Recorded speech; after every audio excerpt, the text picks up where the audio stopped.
Educación en los gobiernos de Perón. Como dice Pablo Pinau, poner el foco en comprender a la educación como derecho implica tener como punto de partida la comprensión del otro como sujeto de derechos. El otro, alumno, no es un sujeto incompleto, un futuro peligroso social o un portador de intereses, sino alguien que posee ciertos derechos, con derecho a ejercerlos, ampliarlos y sumar nuevos. Entendemos entonces que la función de la educación es brindar herramientas, experiencias, saberes, estrategias, etc. para llevarlo a cabo. Durante el gobierno de Juan Domingo Perón se realiza un giro en educación. Comienza a verse al infante como sujeto y pone en marcha reformas. Como un Estado presente, las tapas de los libros muestran la vinculación y el patriotismo que se utilizaban en la época.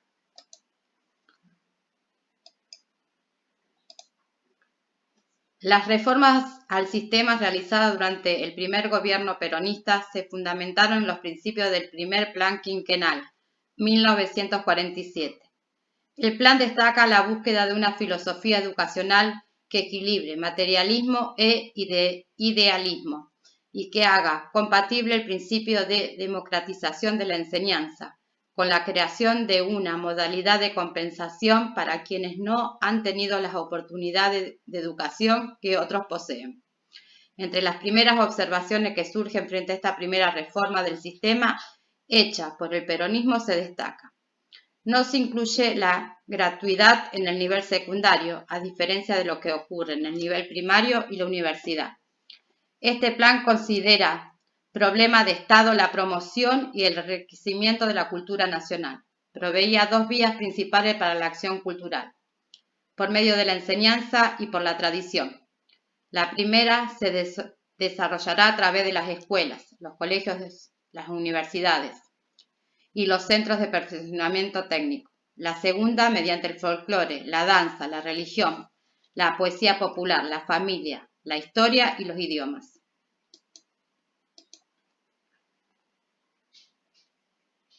Perón, una vez afirmado el control del movimiento y limitadas las posibilidades de accionar de la oposición política y social, decidió reformar la Constitución Nacional. El objetivo de esta medida era adecuar el ordenamiento constitucional del país a los cambios que había producido el peronismo.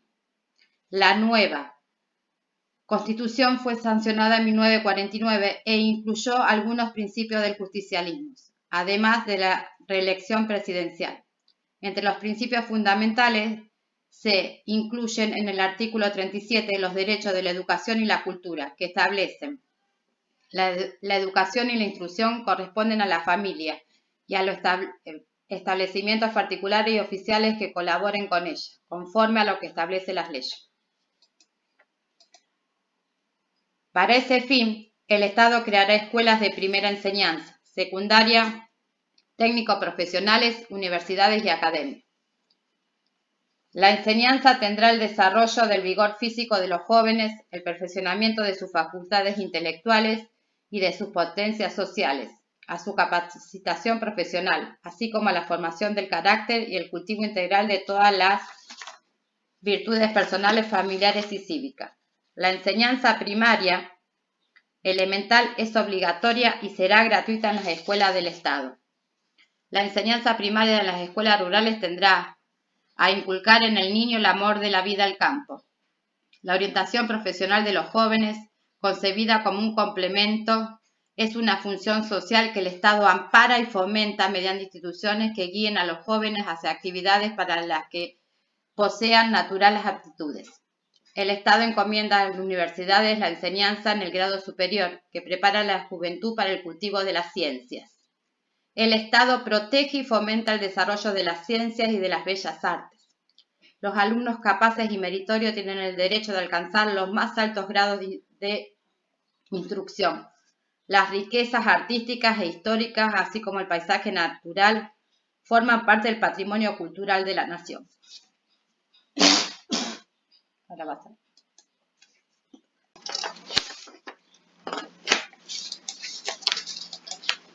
Detrás de la reforma de la educación peronista estaba la valorización de la educación laboral como parte de la planificación del desarrollo nacional, Por esto se crean numerosos establecimientos de educación técnica destinadas a la formación de la mano de obra calificada al interior del país. Además, se crearon escuelas fábricas, cuyo objetivo era la inclusión total de los argentinos a la educación. Con la sanción de la Ley 12.921, quedó constituida la Comisión Nacional de Aprendizaje y Orientación Profesional, que fue uno de los pilares sustanciales en lo que se basó la enseñanza técnica y de industria nacional. Por consecuencia de esta disposición, se crearon establecimientos de escuela en donde se buscaba orientar a la juventud argentina para perfeccionarse en las técnicas industriales. Otra de las funciones que se le atañe a estos establecimientos son las de funcionar como centros docentes de diversos oficios artesanales, además de funcionar como centros asistenciales, ya que en ambos gobiernos de Perón los alumnos de dichas escuelas recibían sin costo alguno desayuno, almuerzo, herramientas, elementos de estudio, libros e incluso la vestimenta de trabajo. Dicha ley tiene a su cargo el funcionamiento del aprendizaje y de orientación profesional, que comprende 3 ciclos: el básico, el técnico y la universidad obrera. Entre 1947 y 1951, otra de las bases principales de la Comisión de Aprendizaje y Orientación fue el Instituto de Psicotécnica y Orientación Profesional, que tenían por objetivo la revisión de menores desde el punto de vista psicofísico y psicotécnico, como complementario de la revisación médica. También existían institutos de enseñanza técnica del sistema educativo general, dependientes del Ministerio de Educación, que se les formaba con prácticas intensas y aún más relacionadas a la industria. Con respecto a la formación docente, durante el primer gobierno de Perón, 1946-1952, el magisterio fue receptor de una serie de medidas que apuntaron a modificar algunas características tradicionales de su formación.